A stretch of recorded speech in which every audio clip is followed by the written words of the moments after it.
In this final video for section 4.2, we're going to talk about how to interpret slope, how to explain what the slope means in practical terms given the scenario that we're working in.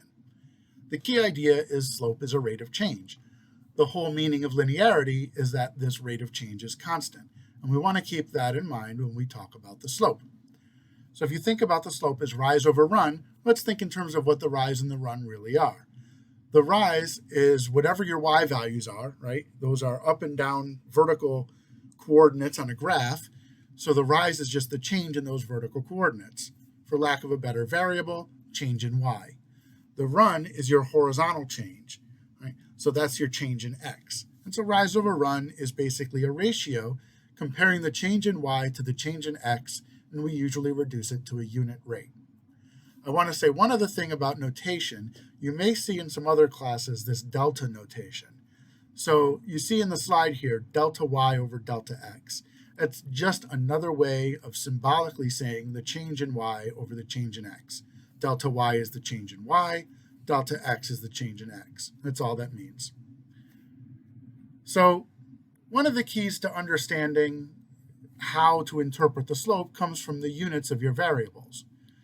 So in any reasonable scenario, your y values, whatever they represent, will have units, whether it's an experience points or something like that. Your change in x, your x's will have units, right? Maybe it's levels. And so the changes in those, which you get by subtracting, those are just the same. The changes will have the same units as the original variable. Change in y will have units of y. Change in x will have units of x. And the slope, which is the ratio of those two, will have units of y per unit of x. For example, suppose you compare how many miles you drive and how many gallons of gas you use to drive that many miles.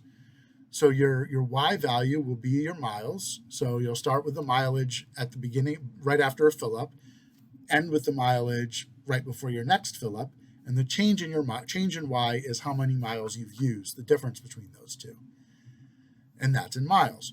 Change in x is how many gallons of gas you used in gallons of gas, and then the units of y per units of x, your slope, you're averaging it out, and it's telling you how many miles per gallon you're getting, something about fuel efficiency. Well, let's look at an example from what we saw in an earlier video. Consumer demand. Suppose we sell some good or service, and if we want to sell 12,500 units of these things, we should charge $12. If we charge $32, we won't sell anything. So we found in the previous video that in terms of thousands of units sold, the slope is negative 1.6. Let's step back and think about this in terms of rise and run and the units we're using in order to provide a decent interpretation. So let's orient ourselves. Right? So our x's are how many things we're selling, and our y's are our prices. That's how economists like it.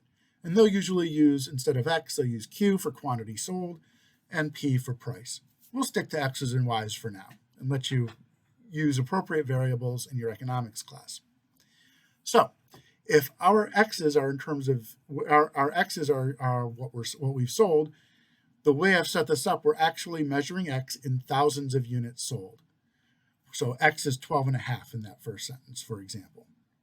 And our y's are the prices. So our rise, which is the change in our prices, is the $32 minus the $12, which is $20. The units of rise is in dollars. Those are the same units as our prices. Run is in thousands of units.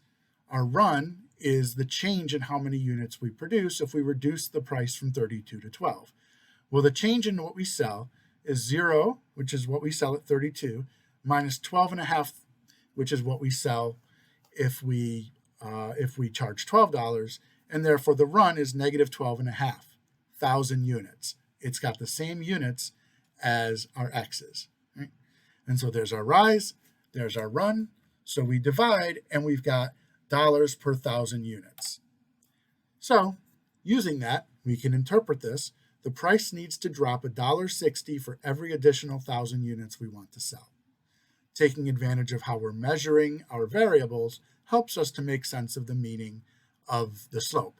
Notice we don't put a negative in there. The negative is implied by the word drop. Finally, let's return to that Galaxy of Warcraft example.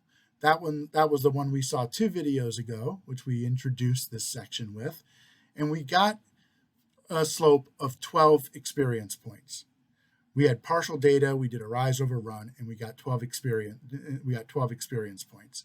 What that meant in that context was we earn an additional 12 XP from same level MOB kills per character level. In the next video, or in the next section, we're going to start working on using data to construct linear equations.